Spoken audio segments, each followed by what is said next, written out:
So I managed to win an auction the other day for about 50 bucks, and it was a big lot of ICs of various shapes and sizes and types. So I won this auction, and I went, I was bidding on it, and I was thinking, um, it looks like there's a couple useful things in it, and as I mentioned in the past, I kind of collect ceramic ICs and stuff like that, like interesting looking ICs, especially ones that I can decap and get microscopic shots of the chip die, since I always find that stuff kind of fascinating. So, and recently I've also started liking BIOS chips and stuff like that, like anything on an EEPROM or an EEPROM, because I have a chip reader, and it's interesting to look inside these what's on these things. So I won this auction, and I know the pictures were pretty crappy, and I knew there was a lot of junk in here. Like, I mean, this is almost certainly some level 2 cache from like a 486. Yay. That's completely useless. And we've got stuff like random EEPROMs, which will be interesting to look at. BIOSes from like 286s. Again, stuff I'm interested in looking at just for the hell of it. But there are some pretty cool things, like this is a 6502 CPU.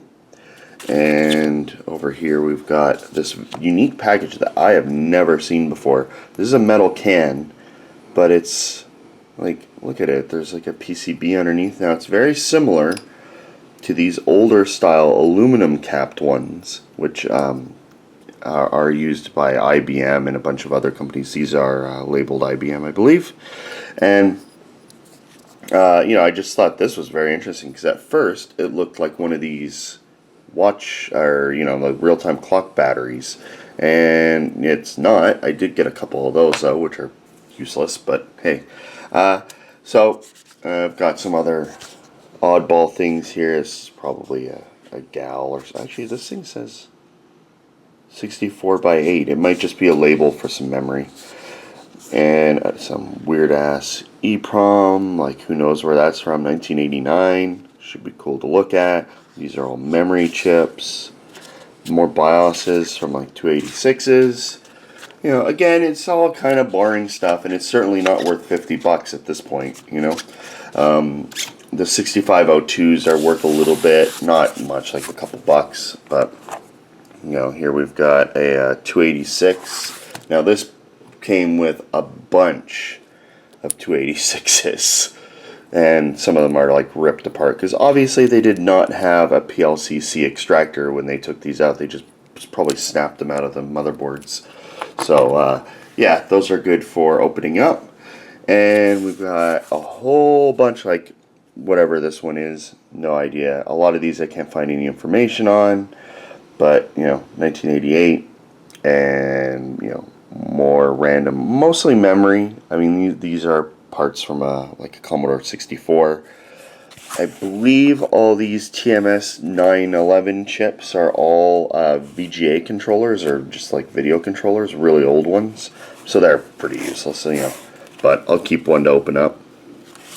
Zilog Z80A, and we've got an 8088 made by AMD. So, a couple useful old chips. I mean, useful in terms of like collecting, not obviously not for anything else. But now to get on to the reason why I thought this was worth it. So one, there are a bunch of these aluminum capped chips, mostly IBM, like just a ton of them. So, I'm not sure how easy, what, let's find out. Let's see what it's like to get into one of these. I don't know if you can see the die or what from these. Anyway, this is an IBM part, and it's labeled 2411773, and it's a 04-1982, that's probably the date code, 1982, 4th week, and it says 1-834, maybe that's the part number too, don't know. But let's see how well these things open, because it looks like they're just dimpled around the edges. So it's possible the bare die is readily accessible once you break this off. I see a thick epoxy layer here. I've never opened one of these up. I do have a couple sitting around. I mean, now I have a lot, but I've never actually tried to open one up. See? Now that is why we do it. Now, I don't know if I can actually... No, it's a flip chip. So you can't actually see what's the look of the die. But that is a pretty interesting design, at least. I like how they run the traces out and stuff. So, you know, I'll probably open up all of these because I don't really need to keep them. So, you know, just see if there's anything of interest. A lot of these have bent pins. Like in the whole auction, a lot of them have bent pins. But, you know, that's the price you pay for someone who's selling them as a bulk lot, not as a collector. So, there are a few ceramic chips. This is a D8202, which is a DRAM controller made by Intel from 1980, older than me. And moving along, we've got some more BIOS chips and EEPROMs I'll take a look at. And a lot of these stupid TMS chips, again, I think they're just a video controller. And a couple more Z80s, a Z80A and a regular Z80. And what else we got? Oh, another TMS chip. Oh, why not? One more TMS chip. How many video cards did they take apart? Now this one has really messed up leads, but it is an AT&T part. If it will focus. Maybe it won't focus. There we go. AT&T 229GB 269911. It says 79 on it. It might be 1979. There's some like epoxy goop or something on it, but look at these pins. What the hell did they do? Now this is actually a very thin ceramic package. Like if you look at an epoxy one here or another ceramic one, it's extremely thin. I'm not sure if this is like a special kind. These are older Intel EEPROMs, and they're also an interesting epoxy in that it looks almost like it's wet. I don't know if it'll show up on camera, but it's so glossy. It looks like it's got like oil on it. But, you know, from what I can tell, it's just a weird kind of epoxy. I mean, they're certainly not oily. So, yeah, and unfortunately my chip reader won't read those. I have a couple of those already, and it just, you know, it's just not in the database. It may be compatible. These are D2616s. It's possible the standard, like, you know, 29C or whatever is compatible with this, but I haven't had any luck just like randomly guessing. So if anyone knows if those were compatible with a more modern chip, let me know, and I'll try reading them. And now we get on to the good stuff. Alright, so we've got these interesting LSI made, I believe these are both DACs, but you know, we'll open this up at one point in the future, and it's a CAC. That's just the date code 84. But yeah, this LIA0249. The only thing I found was that it was a DAC. I didn't get any information on it. And we've got these heavy gold HP chips. They're different models. I believe they're both they're PA-RISC chips, like 150 megahertz, 180 megahertz. And you can see even the HP logo is embossed in gold. Ooh, well, etched in gold, I should say. But yeah, see, the cool thing about these is, one, I can usually get them open with a hot air gun and take die shots.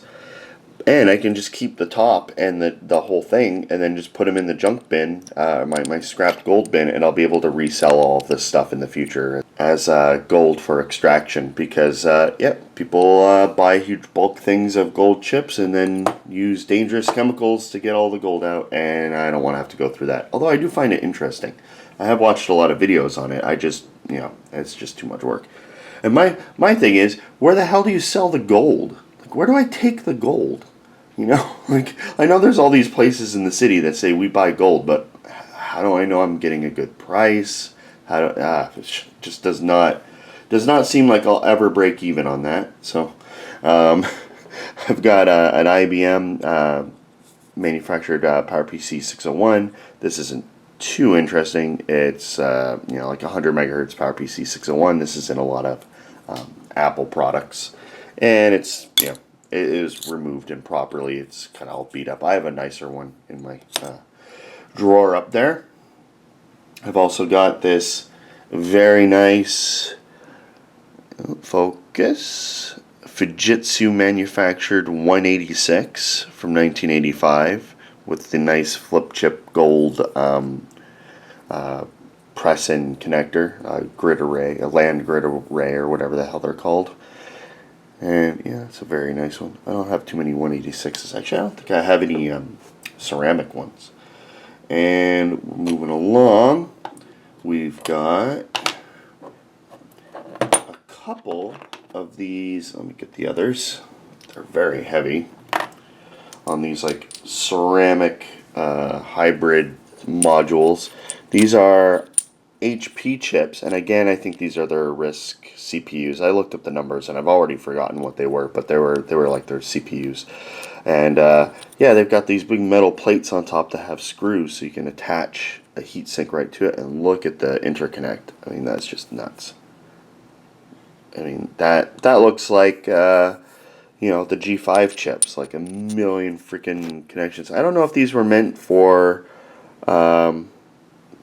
It doesn't look like they've been soldered, so I think these may be pressed in, as opposed to a BGA package, a ceramic BGA package. So let's get these to the side. I like unique, like old CPUs mostly. And another one of these huge gold RISC chips. And we've got a couple Sun Ultra Sparks, which I've never seen in person. Unfortunately, the text on them is a little beat up. I was hoping one of these would be in good condition that I could save, but yeah, it looks like they're just beat up. And these again look like they're a press fit with a grid of contacts. They're Ultra Spark 2s, I should say. I don't think I mentioned that.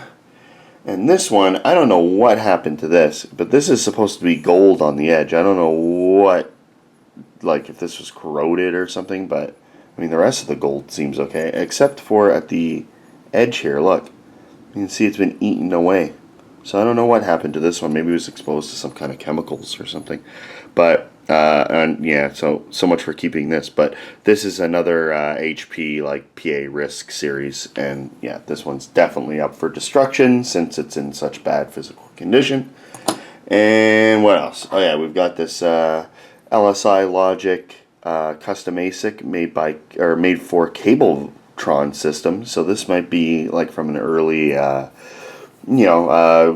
cable controller board or something, who knows. That's the sort of thing that wouldn't go into, like a set-top box. It'd be too expensive for mass production. But I should say that these chips actually are really annoying because, or this package design is really annoying because you don't get to see anything in it. It's like a trick. You think, oh, okay, it's an older one, maybe I can decap it or something, but this whole top piece is a cap. And when you flip it open, it's kind of like these guys, where it's just like a flip chip and you can't really see anything.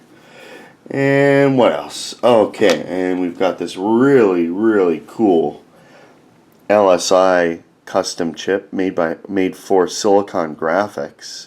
And I cannot find any information on it. It says a MA revision C, and I looked at the part number. I don't know, maybe I just had bad luck, but I could not find any information on it. This could be a GPU for them or something. I don't think it's a CPU, because they used off-the-shelf CPUs, like MIPS chips and whatnot over the years. They changed over the years. They used 68K chips to begin with, I believe. And here we've got another Sun Super Spark, 60 megahertz. With the inbuilt screw, so you can screw on. It's like a round heatsink that I don't really see doing anything. A very interesting grid arrangement on the bottom with this, cool 8-sided thing. And yeah, just a really cool chip. See, chips like this are like 20 bucks on eBay. If even one in this condition where it's not perfect, it's actually pretty good. It's clearly been desoldered, but it's in pretty good physical condition, like all the text is visible. So something like this is like 20 bucks. And all those HP chips go for a fortune just because of the gold. People just buy them purely for the gold and then destroy them. Because these probably the equivalent of like a Pentium Pro, if not a little bit more gold. So, you're looking at, like 10 bucks or 20 bucks worth of gold in each one, something like that. And lastly, something I did not know was in the lot, a Motorola 88-100 20 megahertz. This is a RISC chip. It's the first RISC chips they designed. Well, this is the second revision. The first one was just an 88,000. This is an 88-100, which was the second revision. They did very poorly and disappeared almost immediately, just because no one bought them and they were kind of convoluted and expensive. But yeah, I've never actually seen one. These things are extremely rare on eBay. They never show up on eBay, so I was very happy to get one in this lot. And yeah, that's pretty much it. A lot of it is, like I said, like these like useless chips, but I think all the big gold ceramic chips make up for my 50 bucks, especially if I resell them. So, in the future, once I get some cool shots of them, of course. The video for all the ceramic chips being opened up and checked with my crappy USB microscope, it's coming one day. I don't know when. I'm on vacation at the end of the month, so maybe then. But I'm kind of torn because some of these chips I really do like they are really neat, like this Silicon Graphics chip. I mean, I do kind of want to like keep it as a collector's item because, believe it or not, people do collect these. And, like I want to keep it, but I want to see inside it because I can't find any die shots of it, so yeah, I'm kind of torn. And I also feel bad because I'm using like a cheap USB microscope, whereas I wish I had a really nice optical microscope with a camera hookup, so I could get a really good recording. I could hook up an HD security camera or something with like a standard mount lens, or even my DSLR, because you can get ones with a DSLR mount, and get really nice shots of microscopic shots of the chips that way. So that's partially why I'm holding off, because I'm waiting. Maybe I can pick up a microscope somewhere. And because it feels like a waste, because if I take pictures of these, they're just basically going to go into my junk bin, or my scrap bin to get sold for gold, and they'll be lost and I won't be able to reshoot them. So I'm torn on whether or not I want to wait and see if I can get a way to get a really good archive of them before they're gone. So if anyone has any suggestions for a good microscope, I know you need a specific type of microscope. You need a metallurgy microscope, I believe, which is the main difference is a regular microscope for biology shines a light from the bottom up through the object into the optical piece, whereas a metallurgical one shoots light down so you can look at the objects that aren't transparent. That's basically the main difference. And my understanding are those are, even used and cheap are like $400. So yeah, I don't know. We'll see if I want to get one of those or if I can score one. But and another thing I want to get is an ultrasonic cleaner, where the little cheap ones where you can toss it in and it will just help clean off some of the stuff. Although I'm not sure how safe it is to use on silicon, so I might try it on some useless chips, like maybe these stupid video controllers.